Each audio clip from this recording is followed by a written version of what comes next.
السلام علیکم زما ښکلي ملګرو. که تاسو که چېرته بوتلې پرتې او تاسې ورته که د ښیښې او که د پلاستیکي او که د نور څه مټیریلز وي نو هغه به تاسو نه ورته وایي، ځکه چې نن زه تاسو ته څه یادومه هغه د شوپیس څنګه جوړو د یو بوتل نه.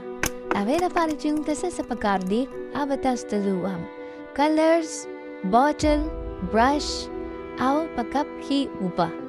په کپ کې موږ اوبه واخیستې ځکه چې په کلر کې به یې مکس کوو، نو چې په کلر کې مکس شو نو کلر به لږ ښکلی بلنډ شي. د هغې نه پس به موږ کلر په ډکن کې راوالو، لږې شانتې اوبه پکې واچو او هغه اوبه به بوتل ته ور واړو. ډېره ما لږې ډېرې اوبه ور واړېلې، ما چې دا مکس شي، خو د هغې نه پهله موږ دې د پاسه فلاور جوړو. دا ما شیخ په تاسو د هغې پورې دا فلاور وګورئ چې دا یې څنګه جوړو. د دې نه پهله ما پینک او وایټ کلر واخیستو او هغه مې دغه شانتې په بلیک پیپر ولګو. دا به موږ به باټل لګوو، خو تاسو ته ما په بلیک پیپر وښو او دغه شانتې به پکې بیا ډاټس وکئ.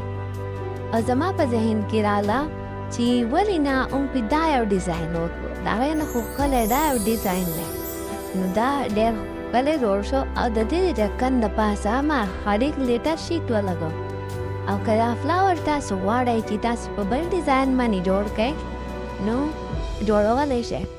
او زما چینل لایک سبسکرایب کړئ.